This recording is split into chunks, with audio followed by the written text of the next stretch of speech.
സത്യത്തിൽ മനുഷ്യന്റെ ജീവിതം നല്ല രീതിയിൽ മുന്നോട്ട് പോകാൻ കുടുംബം ഉണ്ടായേ പറ്റുള്ളൂ. കുടുംബം തീർച്ചയായും നിർബന്ധമാണ്.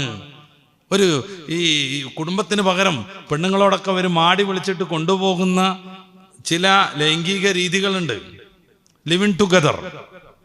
ഒന്ന്, ഇഷ്ടമുള്ള കാലം ഒരു പെണ്ണിനോടൊപ്പം ജീവിക്കുക, അല്ലെങ്കിൽ ഇഷ്ടമുള്ള കാലം ഒരു ആണിനോടൊപ്പം ജീവിക്കുക. അത് കഴിഞ്ഞാൽ ഉപേക്ഷിച്ചിട്ട് പോകുക.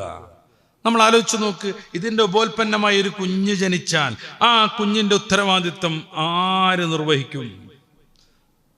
ഈ പെണ്ണിന്റെ തലയിൽ പെടുന്നു. അവൾക്ക് താല്പര്യം ഉണ്ടെങ്കിൽ അതിനെ വളർത്താം, അല്ലെങ്കിൽ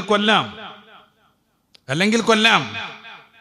അതുകൊണ്ടാണ് ഈയിടെ തിരുവനന്തപുരത്ത് ഫ്ലാറ്റിൽ നിന്ന് പ്രസവിച്ച ഉടനെയുള്ള കുട്ടിയെ പാർസൽ വന്ന കവറിലിട്ടിട്ട് പുറത്തേക്ക് വലിച്ചെറിഞ്ഞത്. സ്വന്തം രക്തത്തിൽ പിറന്ന കുഞ്ഞിനെ പാഴ്സൽ കവറിലാക്കിയിട്ട് പുറത്തേക്ക് 6